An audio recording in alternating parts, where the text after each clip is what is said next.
Welcome to the Dental MBA Podcast, focusing on strategies for dental business owners and leaders to grow thriving and profitable practices. This podcast is powered by eAssist Dental Solutions, the nation's leading platform for outsourced dental billing and revenue cycle management services. All guests have been invited to share their insights based on their knowledge and expertise in the business of dentistry. Their opinions and recommendations are their own, and you should consult with your own professional advisors with respect to your own practice.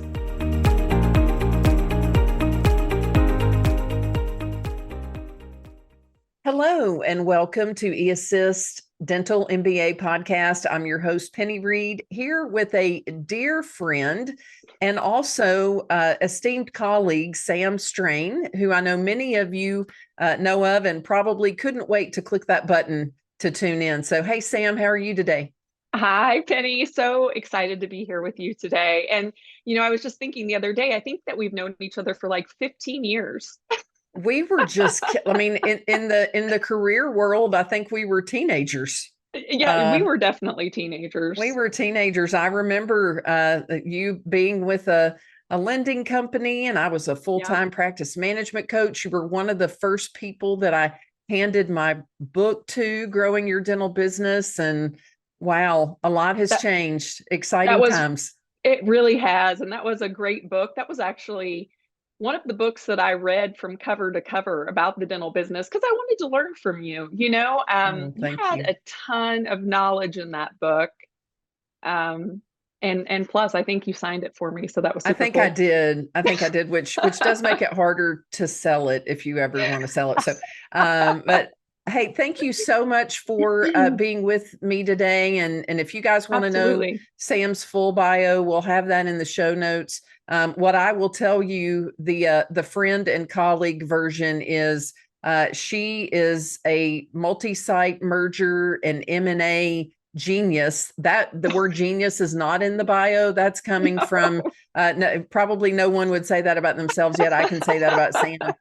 Sam knows the business of dentistry, and I would say all aspects of it because she's, you've had the experience with the solo practitioners, starting up an office, acquiring another office, partnerships, M&A, have run a large DSO, built it up to sell to an even bigger DSO, experiences that many in the profession hadn't even thought about, let alone have had the opportunity to do. And so I'm very excited to have you share with us today, some of the things that you have learned, some of the things that you really hope to impart to the dentists, to the dental business owners that are tuning in, to the operational team members in the DSO space. So I shared a little bit about your background. I would love for you to share a little more with us today, if you would.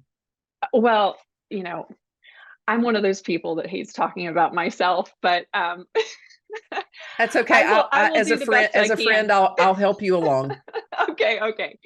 But it's a pleasure to be here again with you, Penny, and have appreciated your friendship and expertise that you've given me in my career. And I'll say, I'm always learning, and I started really early in my career in dentistry because I have 7 dentists in my family. So, my understanding for the challenges that the dentists face and the wearing of multiple hats just really started a lot younger than most.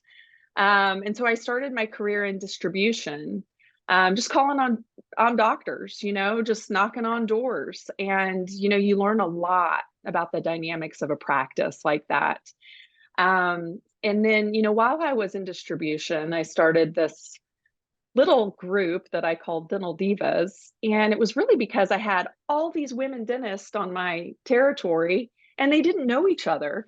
And I was like, gosh, you guys should know each other. So just the simplest of things, as a woman dentist, you can't just call on anyone, if you go on maternity leave.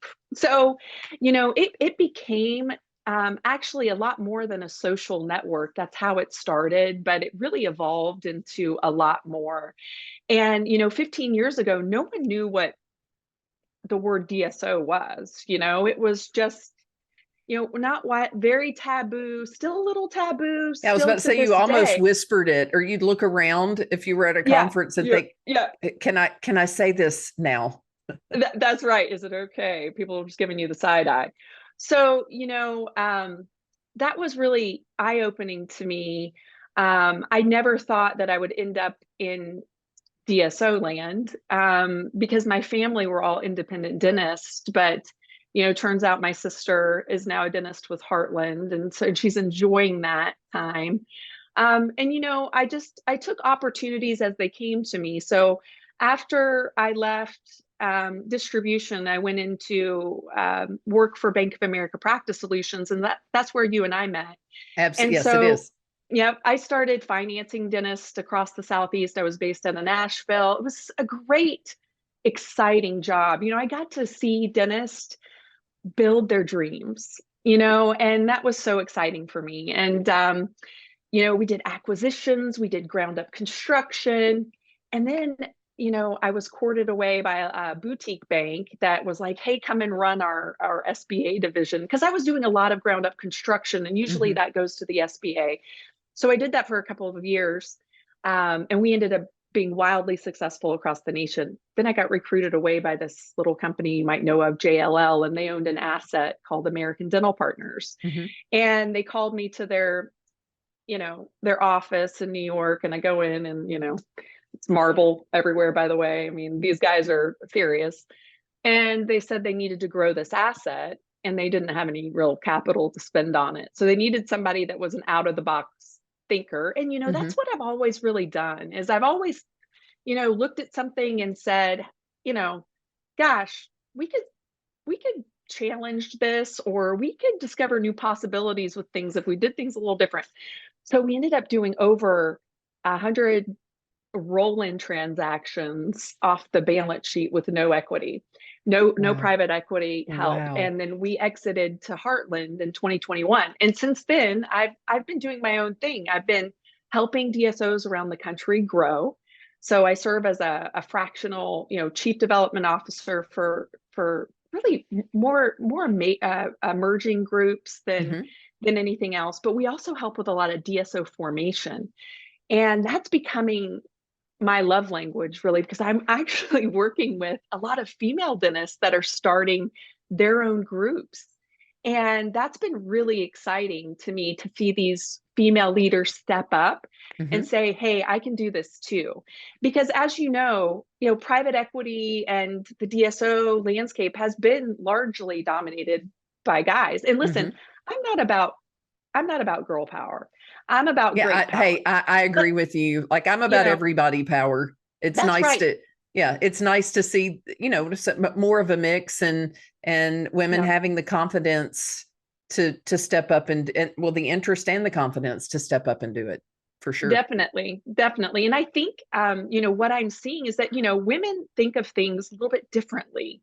One of the things now that's really evolved is these more flexible structures, because we're inclusive creatures. We want everyone to thrive, and we want to have work environments in which families would thrive in. And Mm-hmm. so there's a lot of unique things coming to play now that I think are going to set these DSOs that we're working with aside from some of the others. Look, there's a buffet of DSOs in the marketplace Oh, right now. absolutely. Yeah, I I like mean, that. Yeah, a there, potpourri, a buffet.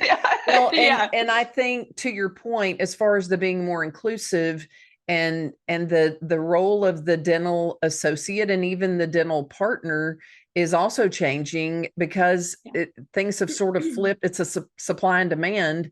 There's a greater need for dentists, the hands-on clinical dentists, than there is for the opportunities for them to, well, what I'm trying to say. We need more yeah, dentists than are out there, and they're yeah, going to want more flexibility, especially as employees. It's happened in every yeah. role in dentistry: administrative, clinical, hygiene. And so I think it's brilliant that we're looking to meet what the dentists are really wanting.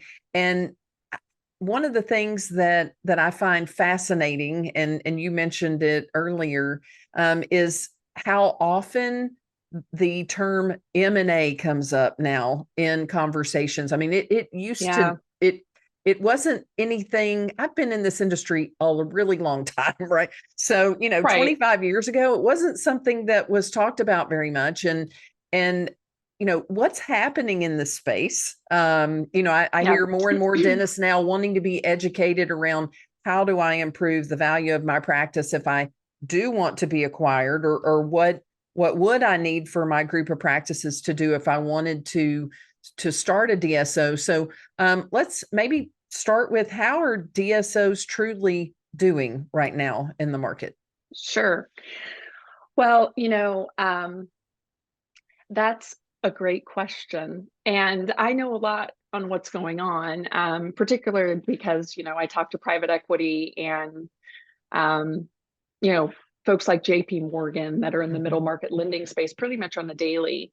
Um, so I think before I want to go into that, though, Mhm. I just want to say that, when the consolidation, really kicked off, there was, like we said earlier, this taboo around, am I going to lose my autonomy? It was almost like a dirty word, and these things that were in the market floating around that really didn't put private equity or DSOs in a great light, right? I think since then, things have really kind of leveled off. You have large players like KKR, which is the sponsor for Heartland, that have done amazing things with Heartland. I mean, Heartland, I just texted with Pat Bauer the other day. That guy is probably the nicest guy you'll meet. He cares tremendously about everybody in that organization. And Mhm. he's just the epitome of, I think, what a true leader can be. Then you see people like Blackstone that acquired Deca Dental. And so the space has been so lucrative, when you're aggregating practices and you're buying them for, a 6-7x multiple, and then you're selling them. Now we're seeing the DSOs, the emerging groups, now going through their second or third phase of private equity, and new groups are popping up all the time. I Mhm. think, you know, and I'm not trying to avoid your question. It's very difficult, though, to build a DSO. And when you're given money from a private equity, you are also on top of that, you're having to, perform. And I Mhm. think what's happened is that a lot of the DSOs have been, given X amount of capital, and they want to go spend it on acquisitions. I don't think that they've necessarily, and I'm not faulting anybody because this is what goes, but they haven't purchased intelligently all the time, from a standpoint of, if I buy this practice at X, which is, probably whether or not it's a multiple that, is in line with market, or Mhm. it's a high multiple, then your operations team, though, has to perform to that multiple, and then they actually have to grow the practice. So I think that there's just been a lot of this, you know, money, and not a lot of real true dedication on the integration of these acquisitions. Mhm. And again, I'm not knocking anyone. I mean, when we went through the pandemic, no one knew how to deal with the pandemic. No one's ever been through the pandemic before. So many of these DSOs, you can even be the most seasoned operator and make mistakes. Sure. Well, and, I and who think, was prepared for that? I mean, let's just, right. I remember when it first started, and still a full-time practice management coach. And I was telling my clients, just sit tight, a couple of weeks, this will all be behind us. Woo. Yeah. Ooh, and That was not true. and that's really, I think, what spurred the onset of such, growth through the M&A Hmm. sector of the consolidation, story, is COVID.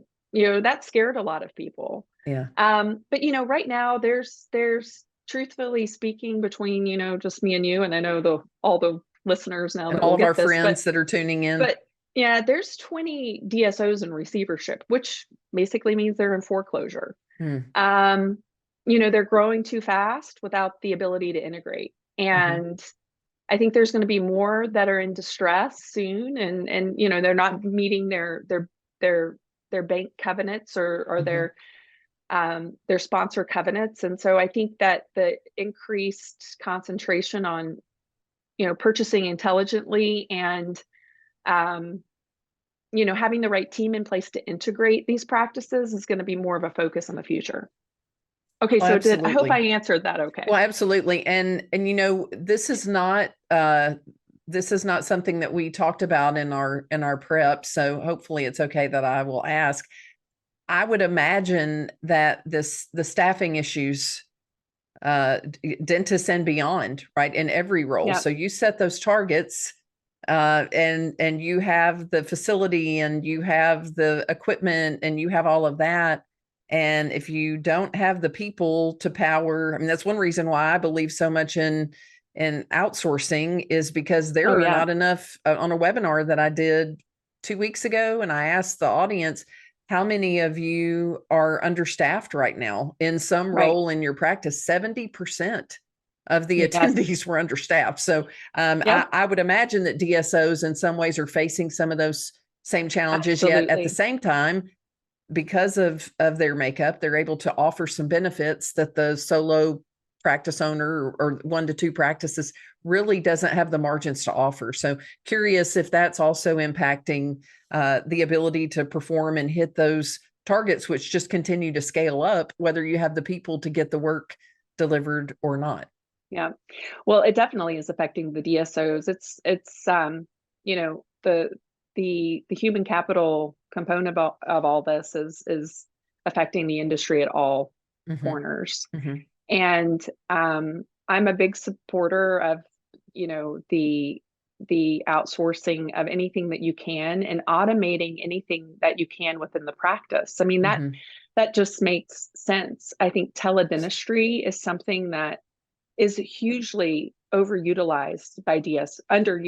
DSOs right now. They could triage some of these patients that are calling in. I mean, you talk about 24/7 care. Why not utilize somebody like Mouthwatch or Dentistry One to help you Mm-hmm. with To help patient do that. Yeah, to help. communication? Mm-hmm.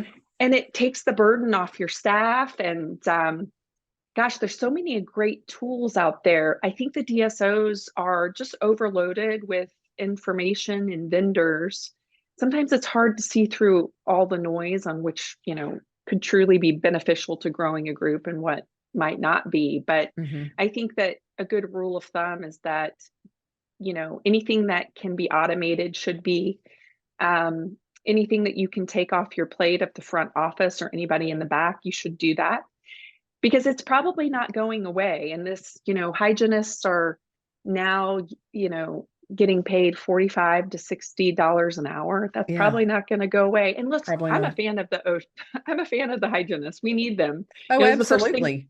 yeah, the first thing we look about when we look at a practice is how healthy the hygiene department is. Yeah. But that's just going to be a consistent cost. And, Oh, I I agree. think, I agree. And then also, especially from the eAssist standpoint with revenue cycle, the specialized skill that it takes to get that part of it done. I'm a big fan. That's how I found out about eAssist, was when we couldn't find the team members to deliver those yes, types of services. So exactly.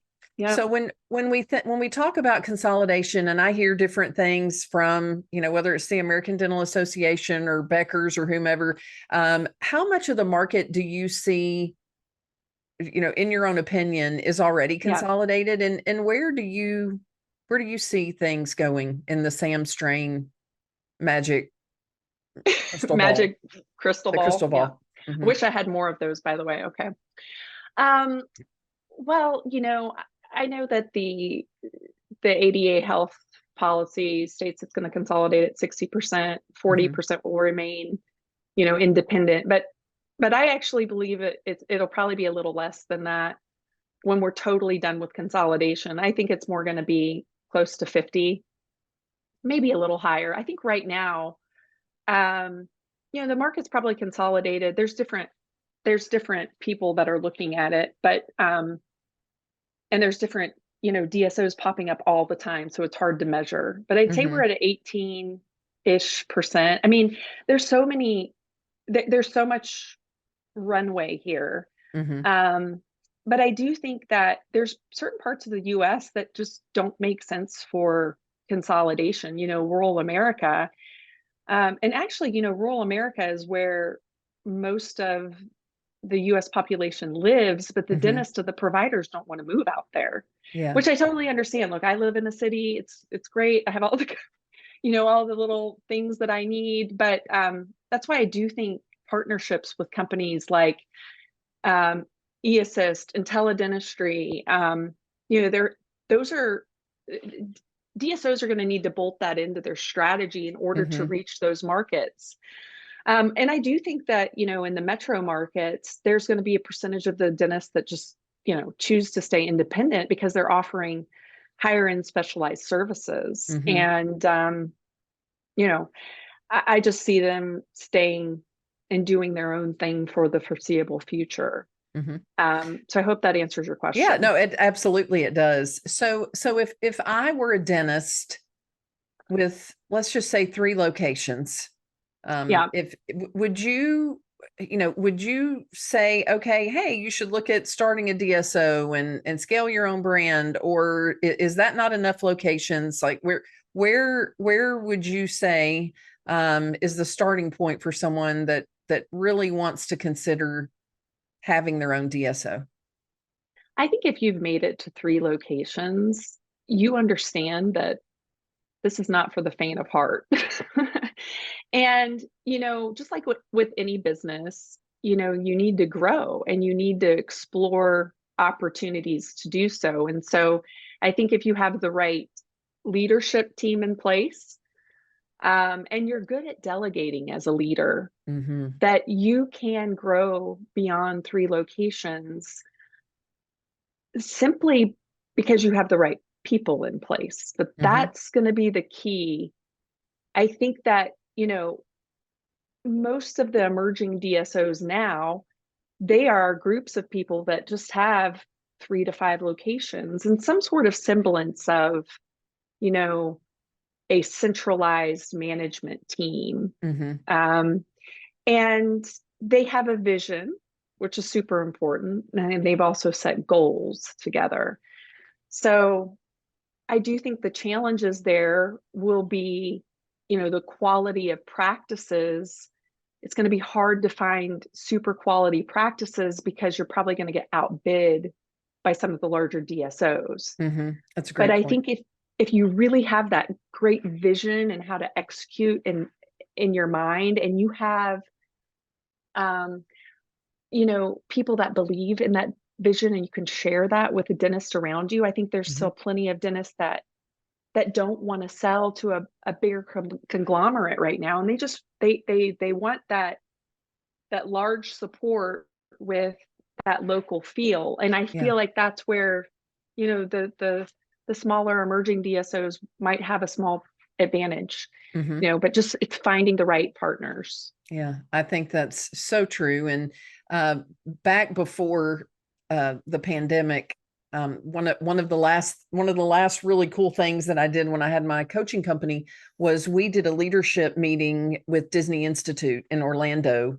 and Oh we talked wow. about, oh, it was so fun, unleash the magic of culture, and we talked about scaling, and the Disney Institute people were phenomenal because they asked, okay, what are your objectives? And then we did the Disney's Business Behind the Magic tour and went around, and one of the things, whether you love Disney or not, I mean, they figured out scalability Yeah. in a hurry, right? Because they were Yep. able to make Walt's vision happen even after he was gone. And so, I love what you're saying about the 3 locations, because three locations to 4 locations is when you get to where that visionary founder can't be everywhere.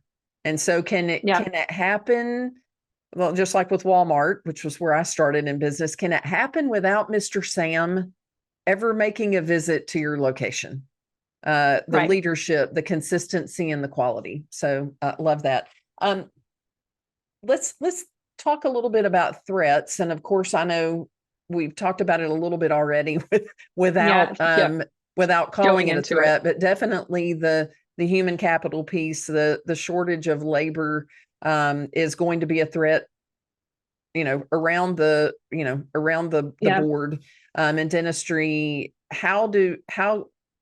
Where do DSOs fare there? In other words, where are you in a better position if you're in a DSO with some of the upcoming threats in dentistry, and where are you at a disadvantage?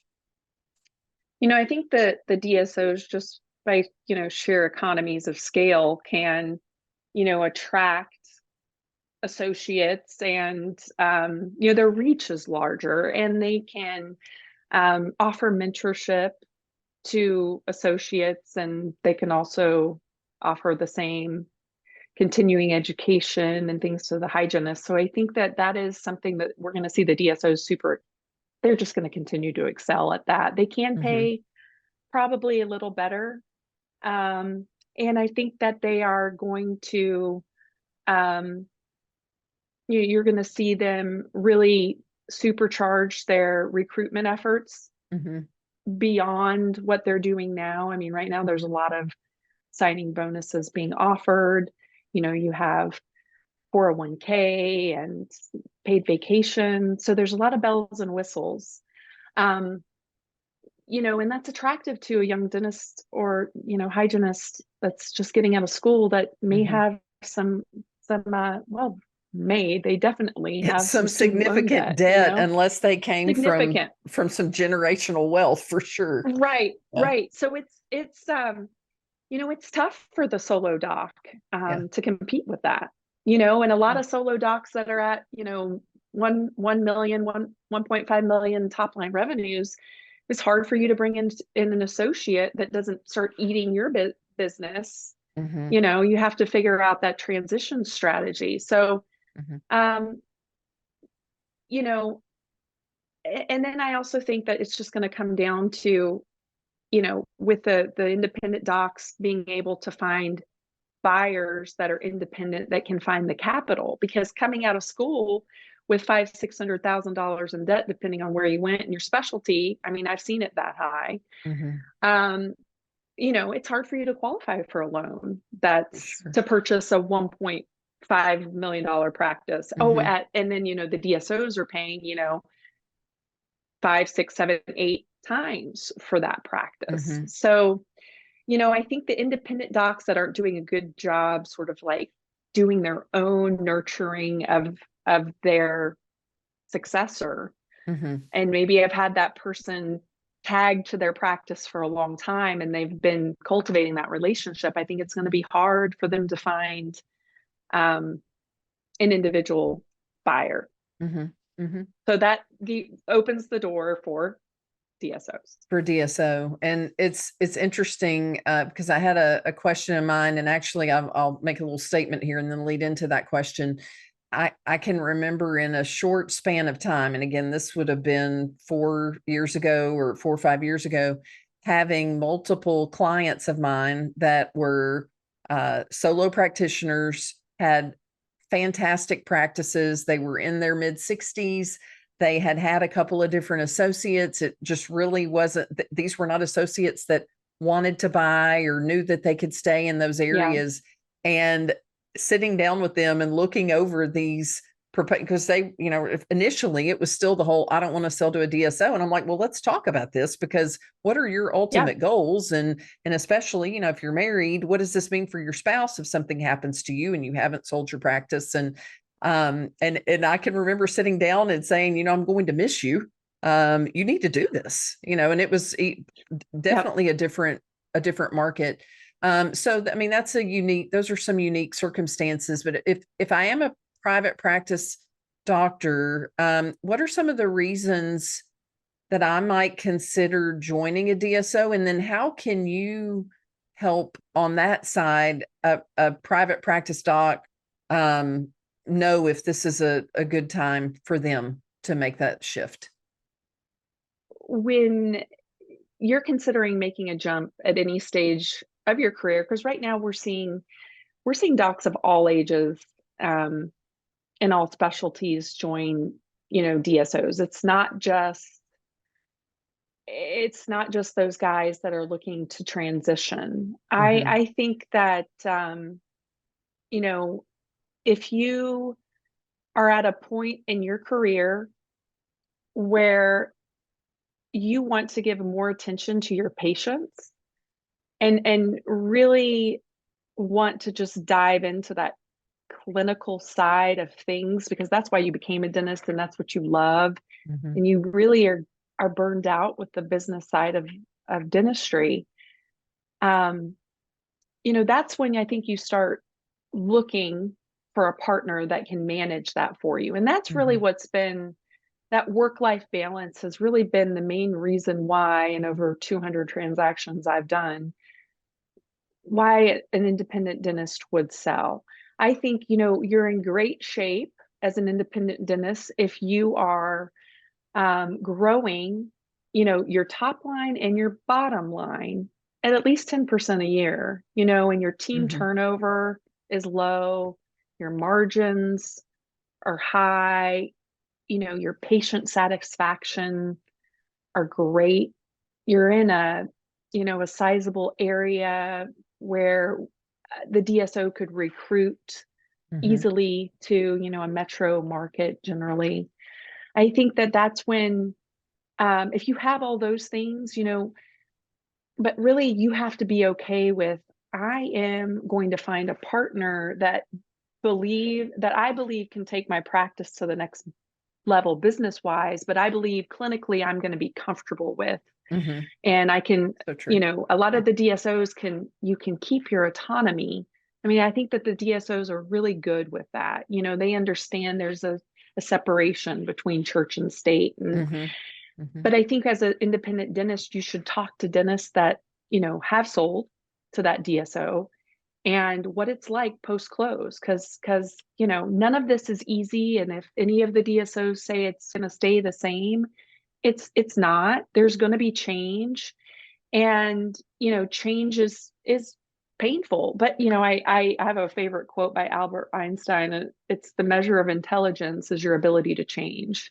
I love And that. I think if you have the right mindset going into this, that look, I'm making this move because I do feel like parts of my business need to change Mm-hmm. for the better, that actually affects your patient in so many amazing ways, right? Because I think that the transition from independent practice to DSO has benefits for the patient, Oh, 100%. I agree. Yeah, I agree. Absolutely. Well, as a patient, so one of my clients that sold, it was a locally here in the Memphis area. He was a prosthodontist for many years, and then a few years before he hired me to coach his practice, he dropped his specialty and began to practice as a general dentist. And he was had a great associate. She loved it there. Her husband was waiting for a Chick-fil-A store, and it was not here.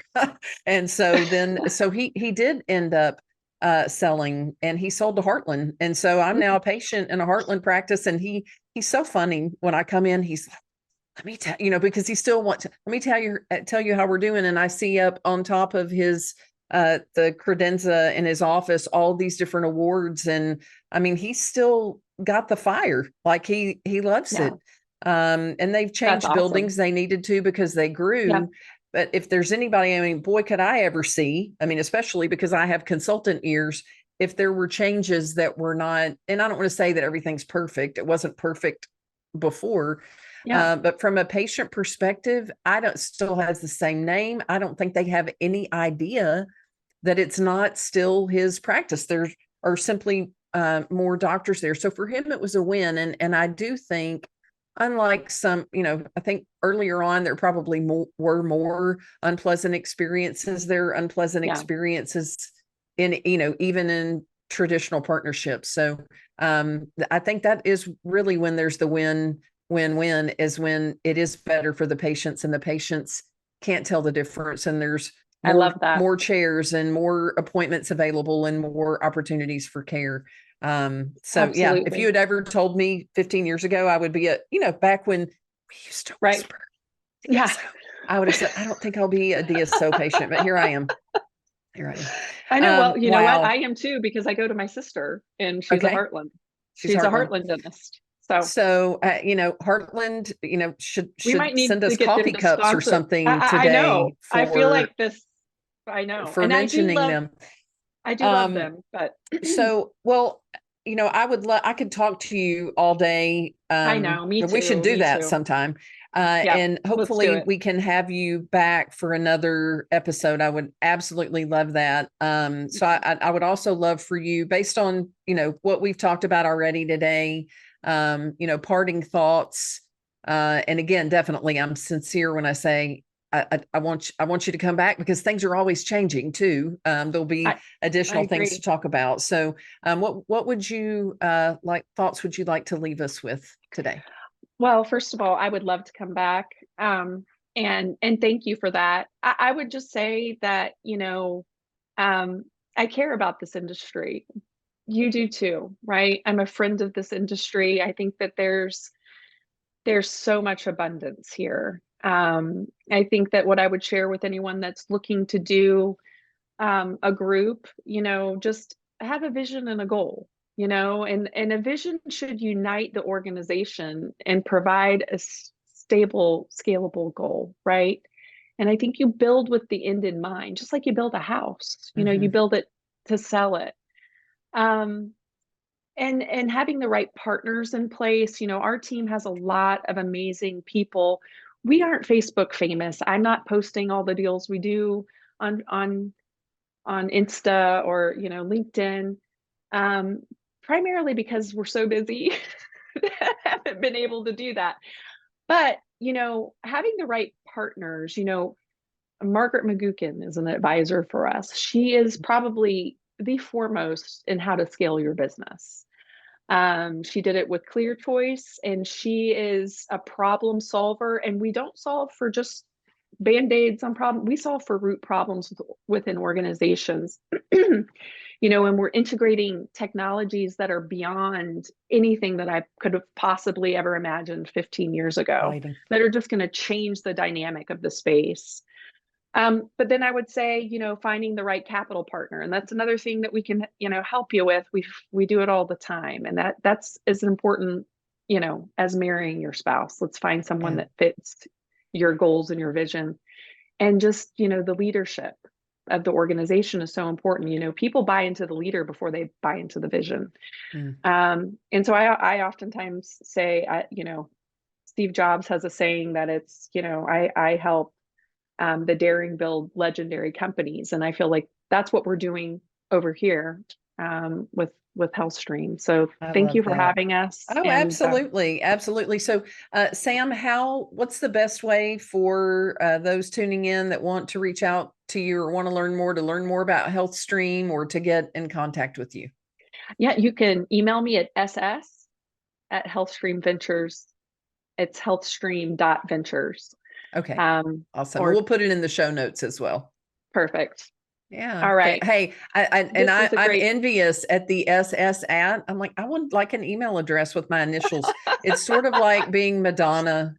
Well, thank you again. It's always a pleasure. Absolutely. I learn from you every time that I have an opportunity to visit with you. And take care. And I will talk with you soon. All right. Bye-bye. The Dental MBA Podcast is sponsored by eAssist Dental Solutions, a platform dedicated to helping dentists get paid faster and get paid more.